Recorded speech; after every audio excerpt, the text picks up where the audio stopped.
প্রিয় বন্ধুগণ, আপনাদের সামনে আগে আজকে কিচেন রুমের একটা ভিডিও নিয়ে আসলাম।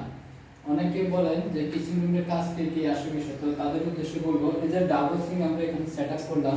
ডাবল সিঙ্কের বিশেষ সুবিধা হচ্ছে সবজি কাটা বা ধোয়া যায়, এটা আমাদের অনেক সবজি কাটা ধোয়া যায়। আর এই যে আমরা এখানে একটা পানির ফিল্টার বসাইলাম, এটি সম্পূর্ণ মোটর থেকে আসা, তারপর আমরা ফিল্টারটি বসাইছি যেহেতু ফ্রেশ পানিটা খাওয়া যায়। তারপর যে বিষয়টি আমাদের এই যে কলেজ সিস্টেমটা মুভিং সিঙ্ক মুভিং কক, এই যে আপনি যেদিকে মুভিং করবেন ওইদিকে এটা ঘুরানো যাবে। একটু হাই কোয়ালিটি মালামাল দিয়ে কাজ করলে সব কিছুই সম্ভব। আর এই সম্পূর্ণ কিচেনের যে হিসাব, এগুলা সম্পূর্ণ আগে মেজারমেন্ট করতে হবে। প্রতিটি দেওয়াল এগুলো সিঙ্কগুলো 18 ইঞ্চি দেওয়াল থাকে, তো আমাদের দেওয়াল থেকে 2 ইঞ্চি ছাড় দিয়ে কাজ করতে হবে, যার জন্য এই স্ল্যাবগুলো আমাদের 22 ইঞ্চি কিংবা 24 ইঞ্চি নিতে হবে।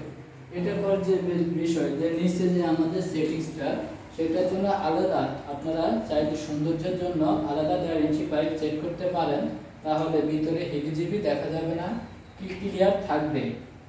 আমরা এর পাশাপাশি একটি বিক্ষোভের ব্যবস্থা রাখছি, যে নিচে অনেক সময় পাতি ধোয়া লাগে তার জন্য, তো আপনারা চাইলে এইভাবে করতে পারেন। আর কিচেন রুমের সবচেয়ে সৌন্দর্য বিষয় সেটা হচ্ছে আপনার গ্যাসের চুলা আর সিঙ্ক।